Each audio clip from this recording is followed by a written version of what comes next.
Holy Names Academy is here today because of the dream of a young French-Canadian woman in the mid-1800s. Eulalie de Rocher was born in a small farming village on the Richelieu River in early 19th century Quebec, Canada. Because of poor health, Eulalie was frustrated in realizing her dream of becoming a religious sister. Through most of her 20s, she managed the parish house at St. Matthew for her priest brother. In her work in his rural parish, she realized that disadvantaged girls did not have the same educational opportunities as boys. Farming families saved what little they had to send their sons to boarding school. The daughters were expected to remain at home and learn how to cook, sew, and keep house. Eulalie's vision of making education more available to young women in rural areas was her guide until, at age 32, with the help of the bishop, she joined 2 other women in starting a convent school for girls. They were the first sisters of the Holy Names of Jesus and Mary. Melody Dufresne was given the name Sister Marie Agnes. She taught homemaking and sewing as well as drawing and painting. Sister Marie Madeleine was particularly skillful at teaching reading. Eulalie de Rocher became known as Sister Marie Rose.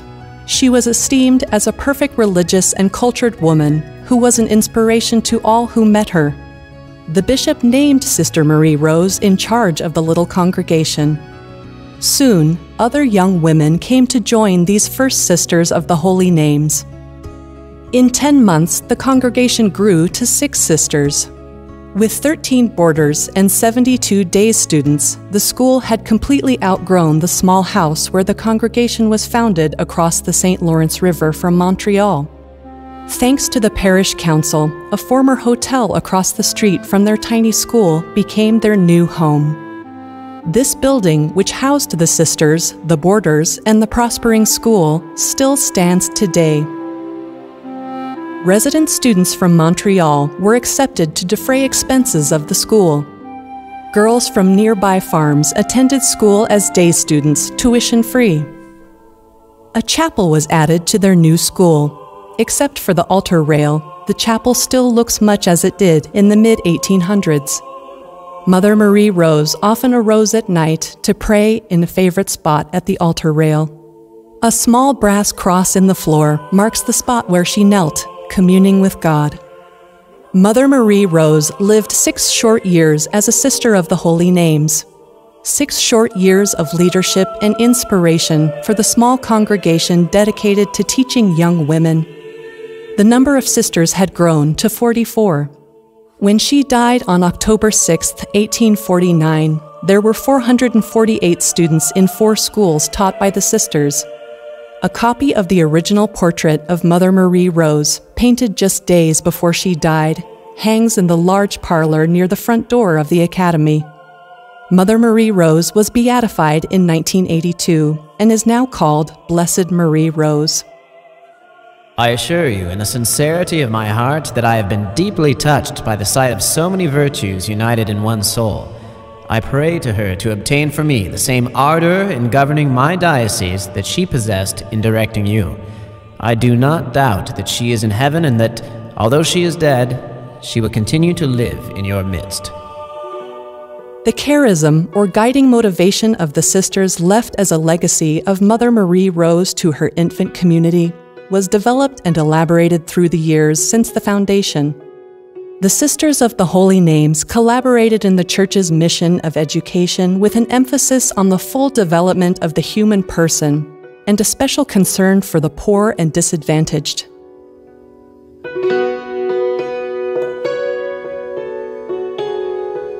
Ten years after the death of Mother Marie Rose, Bishop Francis Blanchette of Oregon City journeyed to Montreal to request the services of a teaching community of women religious. The congregation was 15 years old and included 73 professed sisters, 18 novices, and 10 postulates. It was decided that 12 sisters would be sent as missionaries to the far-off newly formed state of Oregon, thousands of miles to the west of Longueuil, Quebec. The sisters traveled by train from Longueuil to New York City. On September 20th, 1859, they boarded the ship Star of the West, for their voyage down the Atlantic coast and across the Caribbean. They traveled by carriage across the Isthmus of Panama and then on the ship, the Northerner, to Portland, Oregon. On that gray morning, the sense of human kinship provided by the two Providence sisters who greeted us at the pier were outweighed by the feelings of utter isolation. The doors of our future home were barred. Upon forcing an entrance, the wretchedness of the hovel stood revealed. The untenanted condition of the building had made it a refuge for the town vagrants. There was accumulated garbage at every turn. 2 brooms had been purchased by Bishop Blanchette. Shovels would have better served the purpose. By an ingenuity born of necessity, the first house cleaning was accomplished. The luxury of bedsteads and mattresses was reserved for more prosperous days.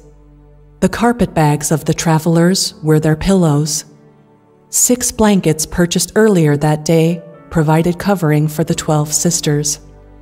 Chronicles, October 21st, 1859.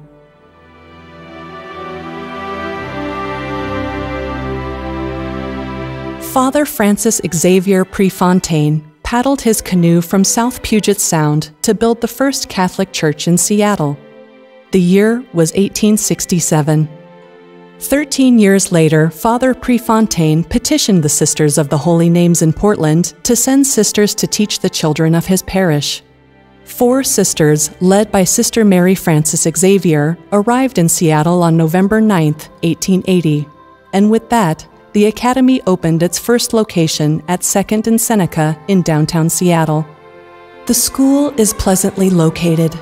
It overlooks the bay, and from it, a grand view of Puget Sound may be obtained.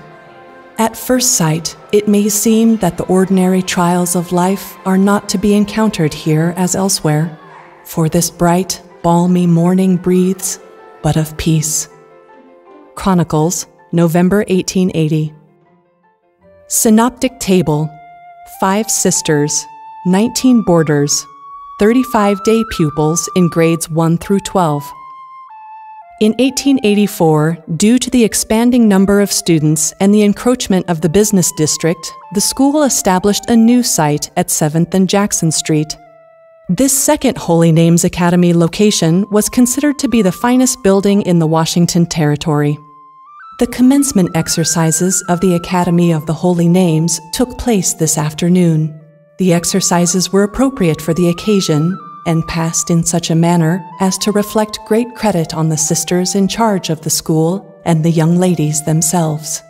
Chronicles, June 12, 1895. When Sister Mary Leontine arrived in 1902 as the newly appointed Sister Superior, the Academy did not foresee that its stately building on 7th and Jackson would soon be condemned by the Jackson-Dearborn regrade project. Later, when word of the project was received, Sister Leontine purchased property on Capitol Hill. Under the direction of Sister Mary Leontine, architects Conrad and Alfred Bretung and Theobald Buchinger began architectural plans for the new building in 1905. They projected a new Holy Names Academy structure that was massive and ornate for those days. Funding for the new building was difficult to find. Businessmen were appalled that the sisters would establish a school for girls in the wilderness of Capitol Hill, 5 miles from town. They named the project Leontine's Folly. On the Feast of Pentecost 1907, the cornerstone was laid. Bishop Edward J. O'Day, the Honorable Albert Meade, Governor of the State of Washington, and William Hickman, Mayor of Seattle, led the 3,000 who attended.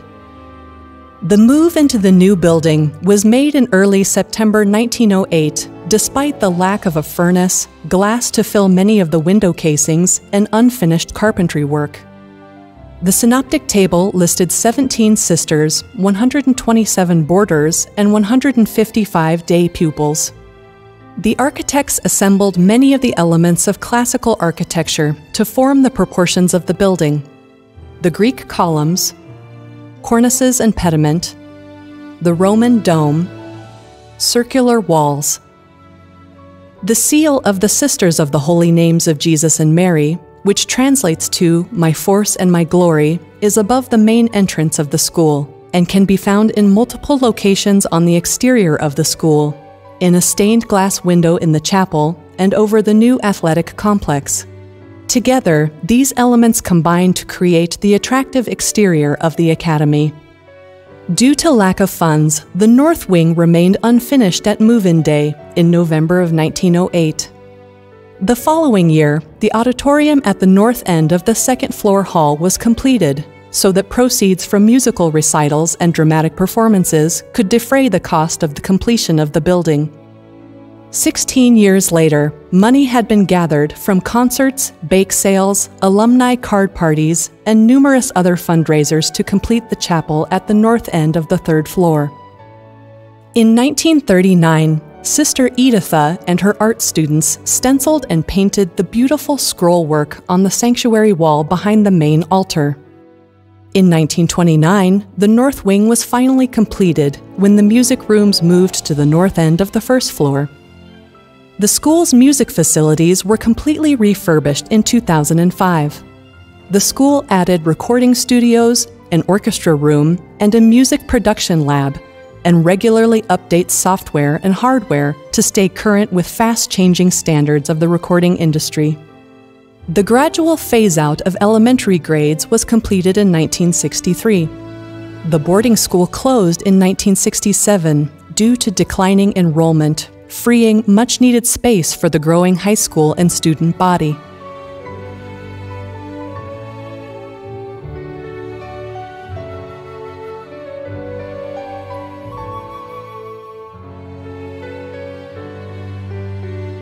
For almost 80 years, the HNA Gymnasium was located on the first floor beneath the entry and parlors. This small facility was inadequate for the growing interest in team sports. By 1989, the school had raised enough funds to excavate the tennis court and playground facilities at the end of the building to make room for the first Jean Marie McAteer Lee Gymnasium. The new facility, which opened in 1990, provided 4.8 times the floor space of the original gymnasium.